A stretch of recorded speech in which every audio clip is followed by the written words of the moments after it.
Salam damai sejahtera buat kita semuanya. Di akhir zaman ini banyak muncul pengajaran-pengajaran yang aneh-aneh. Salah satunya akan adanya Pentakosta lagi. Beberapa tahun yang lalu, Pendeta Niko Nyoto Raharjo memproklamirkan akan ada Pentakosta yang ketiga.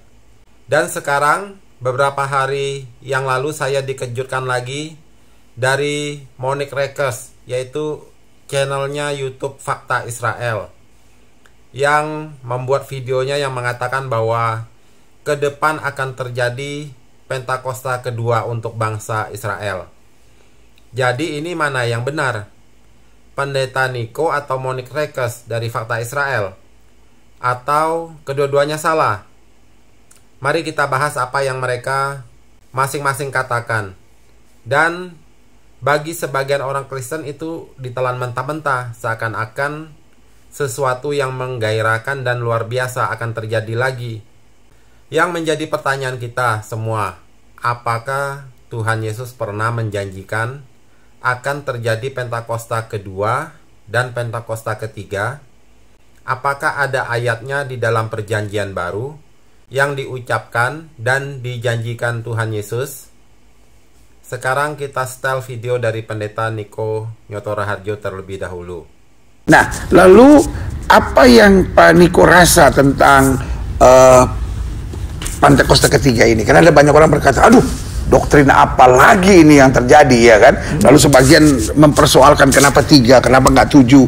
Nah, tapi tadi Pak Niko bilang persoalannya saya nggak mau tahu hitungan berapa, bukan saya hitung. Nah, Tuhan ingatkan saya ini kegerakan Pentakosta ketiga. Tuhan memberikan nama itu pada saya, ya. ini Pentakosta ketiga. Dan ini bukan doktrin baru, tapi ini kegerakan yang Tuhan sedang kerjakan. Ya. Kegerakan pencurahan Roh Kudus. Luar biasa. Artinya tadi yang tadi saya katakan, William Seymour itu mendapatkan 100 tahun ke depan, berarti sekarang Roh Kudus akan dicurahkan luar biasa, melebihi dari Asusa. Dan Pak Niko dapatnya bukan sebelumnya kan? Justru itu. Justru setelah dengar Tuhan Pentakosta ketiga saya dengar Pentakosta ketiga dulu, baru tahu kalau itu William Seymour itu bernubuat. Luar biasa. Jadi bukan saya tahu dari William Seymour dulu. Jadi Tuhan ngomong ke saya dulu tentang ini, baru saya tahu, oh ini ternyata Tuhan sudah ngomong ke William Seymour nih. Luar biasa. Jadi bukan saya tahu dari William Seymour dulu. Jadi Tuhan ngomong ke saya dulu tentang ini, baru saya tahu, oh ini ternyata Tuhan sudah ngomong ke William Seymour nih. Luar biasa. Jadi bukan saya tahu dari William Seymour dulu. Jadi Tuhan ngomong ke saya dulu tentang ini, baru saya tahu, oh ini ternyata Tuhan sudah ngomong ke William Seymour nih. Jadi tahun 1909 itu. Luar biasa. Di situ. Di situ saya mulai perkatakan Pentakosta ketiga, Pentakosta. Tanggapannya orang macam-macam dah. Kita tanggapi yang ini dulu ya, nanti kita akan putar video yang lain. Kalau seseorang sudah membawa Tuhan berkata, itu kita udah susah untuk membantah, untuk tidak mempercayainya, karena tidak ada kekuatan yang bisa menandinginya lagi, karena udah membawa nama Tuhan berkata kepada dirinya. Dianggapnya nanti kita melawan Tuhan. Tapi kita ingat waktu COVID masuk ke Indonesia dulu, apa ini Pendeta Niko katanya Tuhan suruh dia untuk menengking COVID itu supaya tidak terjadi seperti Tuhan Yesus menengking badai, ombak, taupan katanya kan, waktu di tengah laut itu, tenang, diamlah. Maka seketika itu kan tenang, diam. Tapi apa yang terjadi dengan Pendeta Niko? Setelah dia menengking COVID itu, langsung COVID itu booming 2 tahun ke depan. Padahal itu COVID baru mau masuk di Indonesia di awal tahun 2020. Tapi setelah ditengking oleh Pendeta Niko yang katanya Tuhan suruh dia untuk menengking COVID itu, dan terjadi ke depannya booming. COVID-nya bukan tenang, malah semakin merajalela, semakin dahsyat. Nah, ini kita bisa nilai. Apakah kita akan mempercayai seseorang yang mengatakan membawa nama Tuhan berkata kepada dirinya? Tapi sekarang Tuhan Yesus menyuruh saya untuk melakukan seperti apa yang telah dilakukan oleh Tuhan Yesus.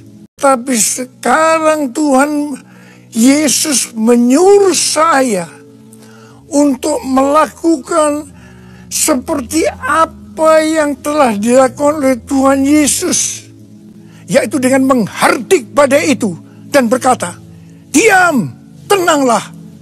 Karena itu sekarang saya memerintahkan kepada COVID-19 dan kepada krisis ekonomi dengan berkata, diam, tenanglah. Kita sekarang memasuki peperangan rohani yang dahsyat. Mari, saya mengajak saudara untuk berdoa seperti itu. Kita memerintahkan kepada COVID-19 dan kepada krisis ekonomi dengan berkata, diam, tenanglah. Dalam melakukan peperangan rohani ini, saudara harus banyak berbahasa roh. Yang kedua, nah saudara yang dikasih Tuhan, tahun 2009, jadi itu dia bernubuat 1909, tahun 2009, Tuhan itu mulai berbicara kepada saya tentang pencurahan Roh Kudus melalui Yoel 2 ayat 28 sampai 30. Terus Tuhan berbicara kepada saya. Aku akan mencurahkan Roh. Aku akan mencurahkan Roh. Tahun 2009, Tuhan itu mulai berbicara kepada saya tentang pencurahan Roh Kudus melalui Yoel 2 ayat 28 sampai 30. Terus Tuhan berbicara kepada saya. Aku akan mencurahkan Roh. Aku akan mencurahkan Roh.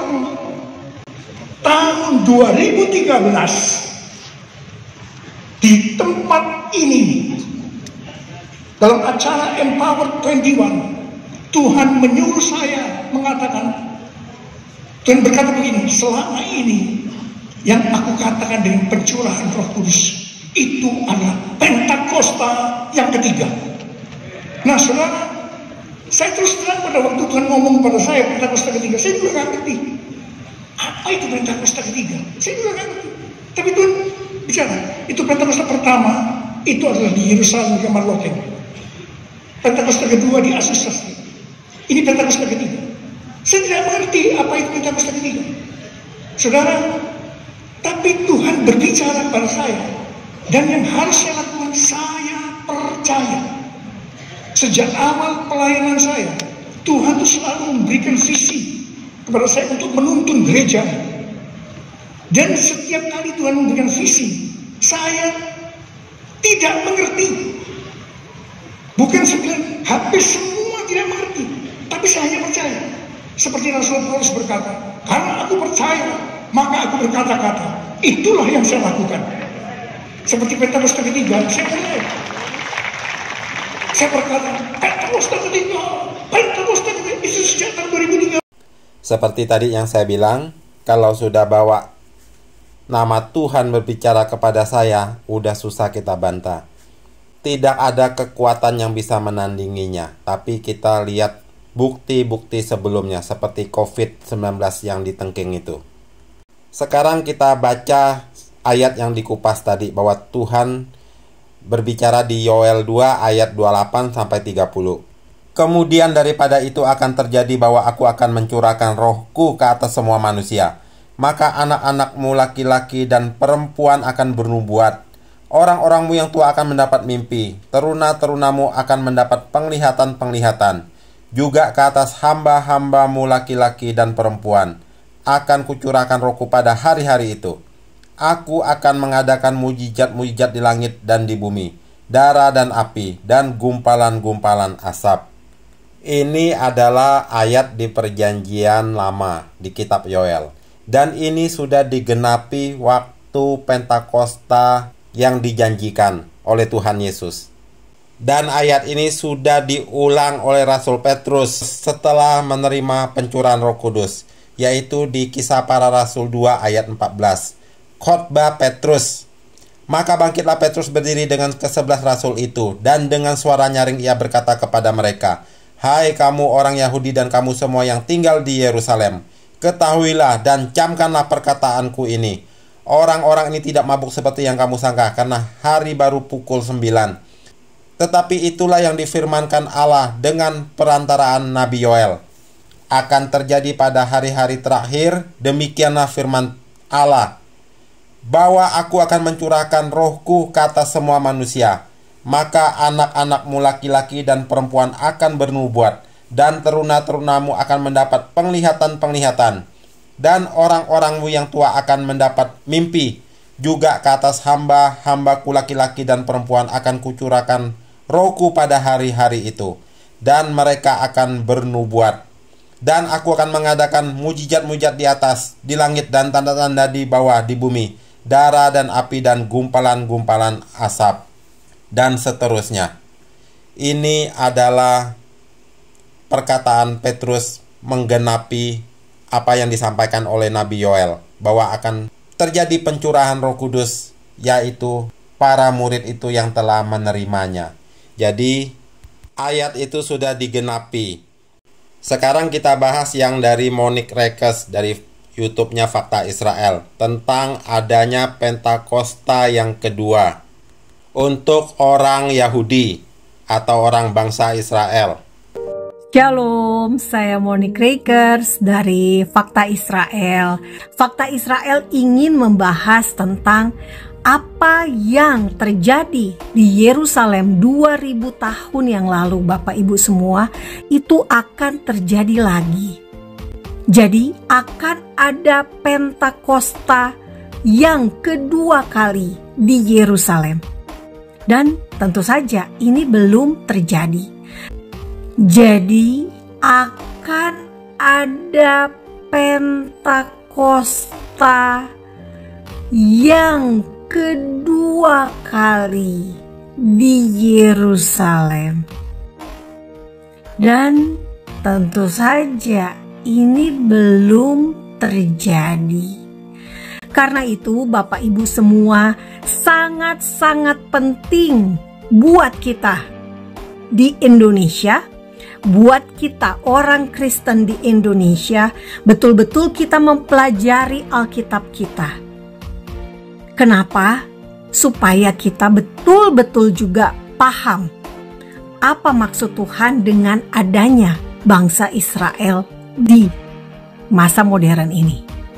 Karena semua yang terjadi, nubuat yang akan terjadi masih akan berkaitan dengan Israel. Itu ya, akan terjadi Pentakosta kedua. Dan itu kata-katanya saya percepat, saya potong. Nanti kita akan dengar yang ke depan ini, karena poin yang dibahasnya yang di depan ini ya.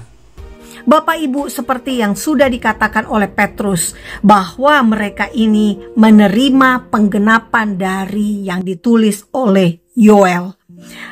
Akan terjadi pada hari-hari terakhir, aku akan mencurahkan rohku ke atas semua manusia. Tetapi Bapak Ibu, tahukah Bapak Ibu semua bahwa momen Pentakosta kedua akan terjadi kembali di Yerusalem? Bapak Ibu, saat ini kita sedang melihat kegenapan dari Alkitab. Orang-orang Yahudi yang terdiaspora, terserak ke bangsa-bangsa, ke Asia, ke Afrika, Timur Tengah, Amerika, Eropa, mereka harus pulang ke Yerusalem. Harus pulang kembali ke tanah perjanjian.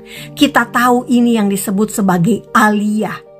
Inilah gerakan kembali ke tanah perjanjian yang bagi banyak orang dunia mengatakan sebagai Sionisme. Tetapi sebetulnya itu ada di Alkitab.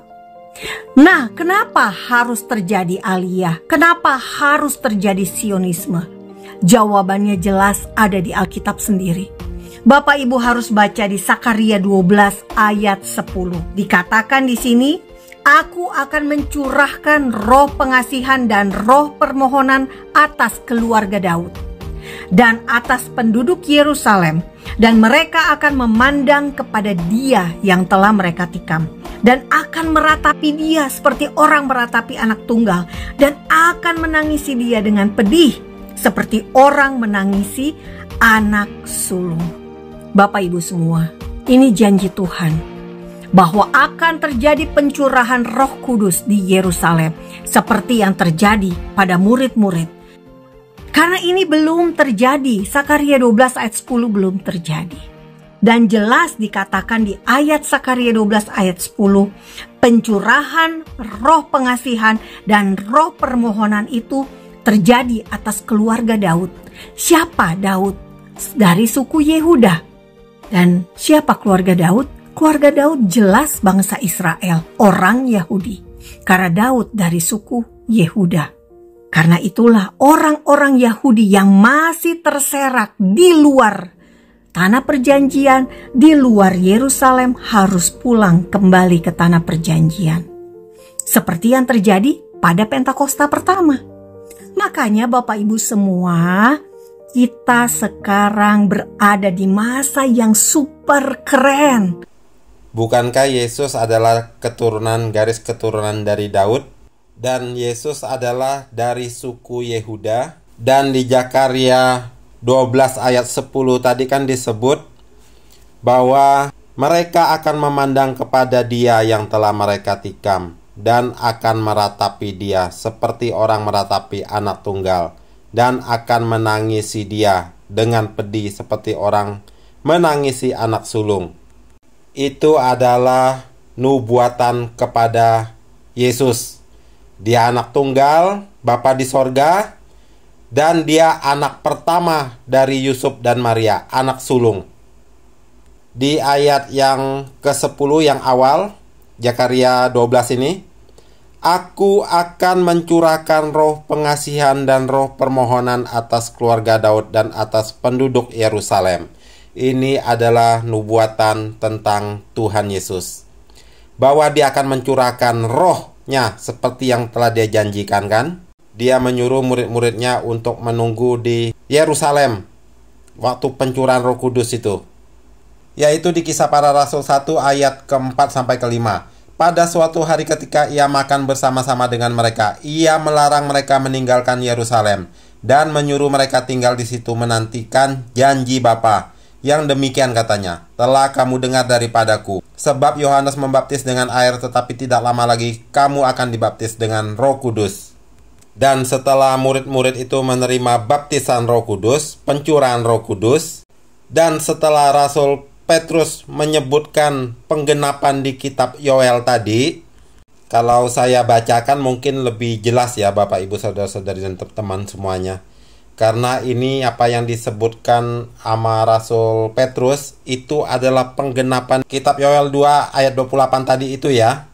Nah, yang selanjutnya ini adalah penggenapan dari kitab Zakaria 12 ayat 10 tadi yang disebut sama Monik Reker itu. Ini adalah penggenapannya. Saya bacakan saja ya, biar lebih jelas, biar lebih mengerti ini. Kisah Para Rasul 2 ayat yang ke-22, sambungan setelah penggenapan kitab Yoel tadi. Nah, ini penggenapan kitab Zakarianya yang pasal 12 ayat 10 itu. Hai orang-orang Israel, dengarlah perkataan ini. Yang aku maksudkan ialah Yesus dari Nazaret, seorang yang telah ditentukan Allah dan yang dinyatakan kepadamu dengan kekuatan-kekuatan dan mujizat-mujizat dan tanda-tanda yang dilakukan oleh Allah dengan perantaraan Dia di tengah-tengah kamu seperti yang kamu tahu. Dia yang diserahkan Allah menurut maksud dan rencananya telah kamu salibkan dan kamu bunuh oleh tangan bangsa-bangsa durhaka.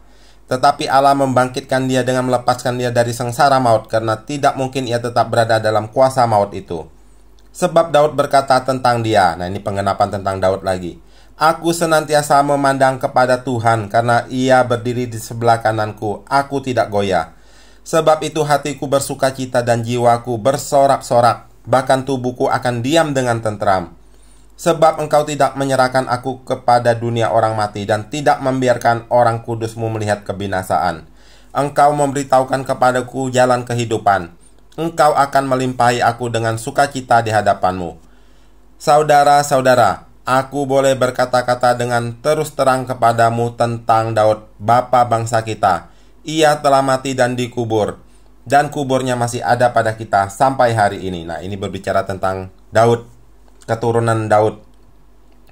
Tetapi ia adalah seorang nabi dan ia tahu bahwa Allah telah berjanji kepadanya dengan mengangkat sumpah bahwa ia akan mendudukkan seorang dari keturunan Daud sendiri di atas tatanya.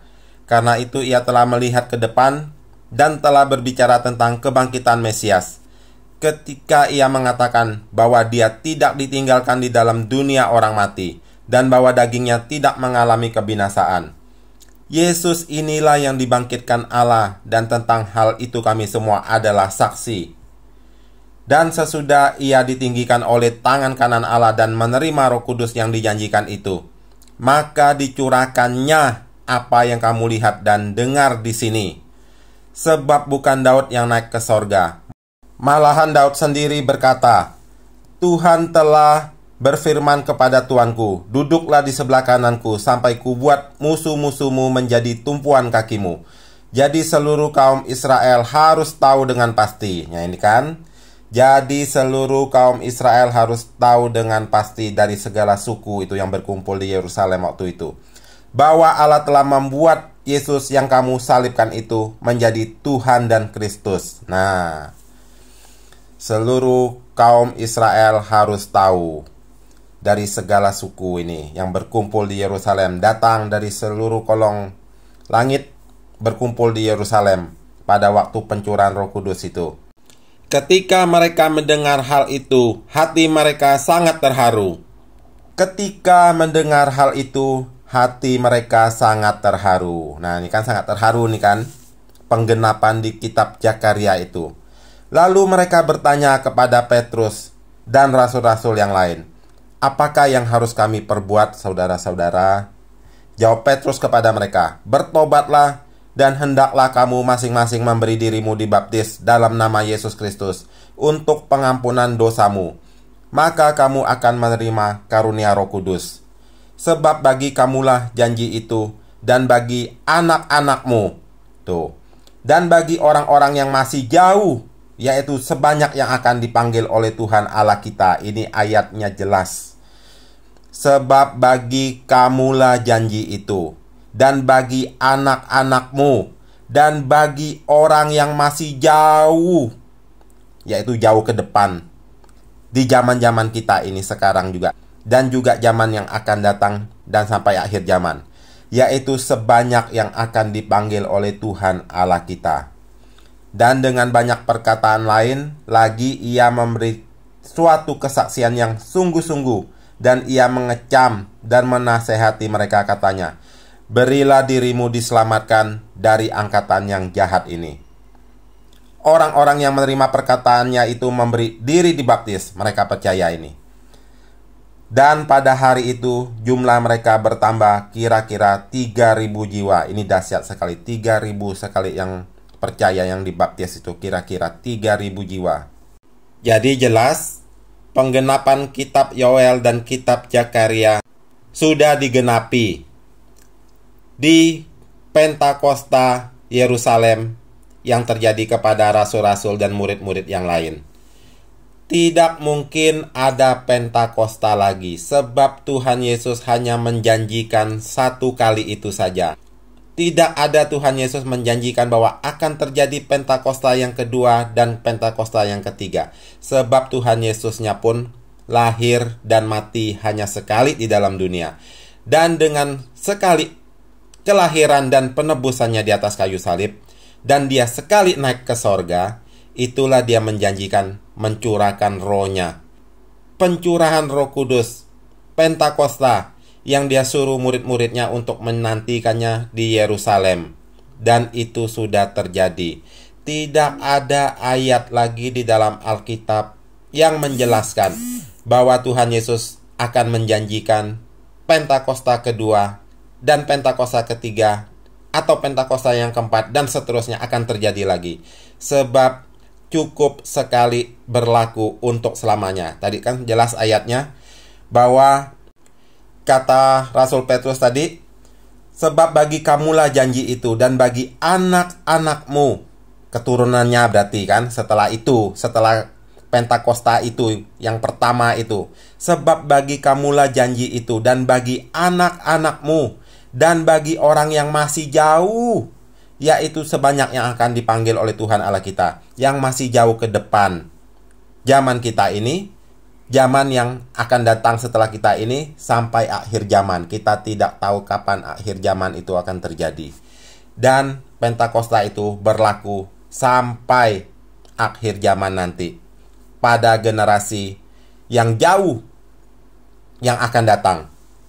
Dan kita harus ingat, semua yang tertulis di kitab Perjanjian Lama mengenai kedatangan Mesias, mengenai nubuatan tentang Mesias, dan itu sudah digenapi oleh Tuhan Yesus.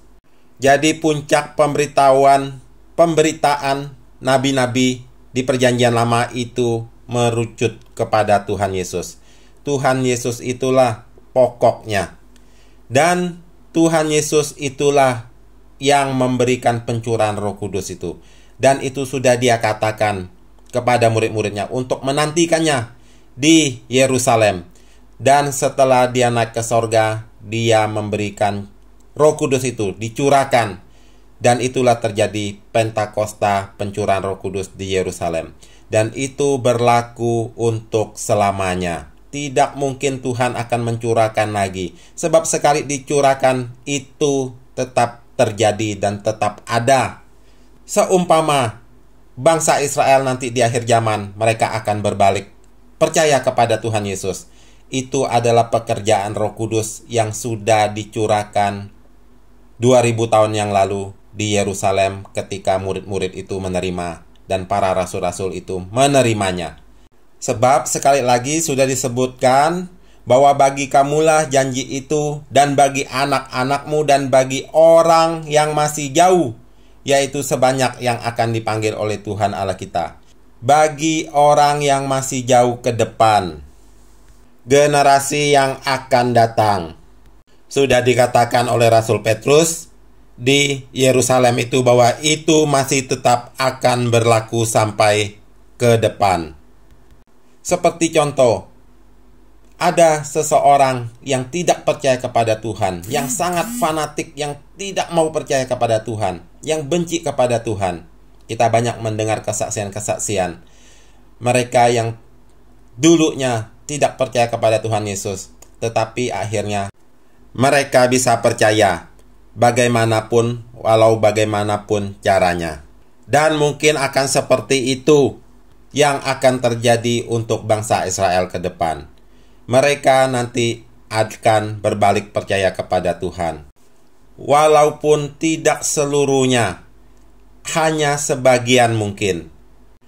Jadi bagi saya tidak mempercayai adanya Pentakosta kedua, ketiga, dan seterusnya. Pentakosta hanya cukup terjadi sekali untuk selama-lamanya, sampai akhir zaman. Dan kita ingat, Tuhan Yesus tidak pernah menjanjikan akan adanya Pentakosta kedua dan ketiga. Tidak ada tertulis di dalam Alkitab Perjanjian Baru. Dan ini juga adalah kunci utama, yaitu perkataan Rasul Petrus setelah dipenuhi Roh Kudus. Ucapannya adalah mengandung kuasa kebenaran, karena baru dibaptis oleh Roh Kudus, dipenuhi oleh Roh Kudus. Dan apa katanya? Sebab bagi kamulah janji itu, generasi Dia. Sebab bagi kamulah janji itu, dan bagi anak-anakmu, keturunannya, dan bagi orang yang masih jauh ke depan. Jadi Pentakosta itu berlaku untuk generasi Rasul Petrus, untuk keturunannya, untuk orang yang jauh ke depan. Jadi sekali Pentakosta pencurahan Roh Kudus berlaku untuk sampai selama-lamanya, sampai akhir zaman. Jelas ya? Kiranya Roh Kudus menyertai, memimpin kita kepada jalannya yang benar, dan supaya kita bisa hidup di dalamnya. Tuhan Yesus memberkati kita semua. Amin.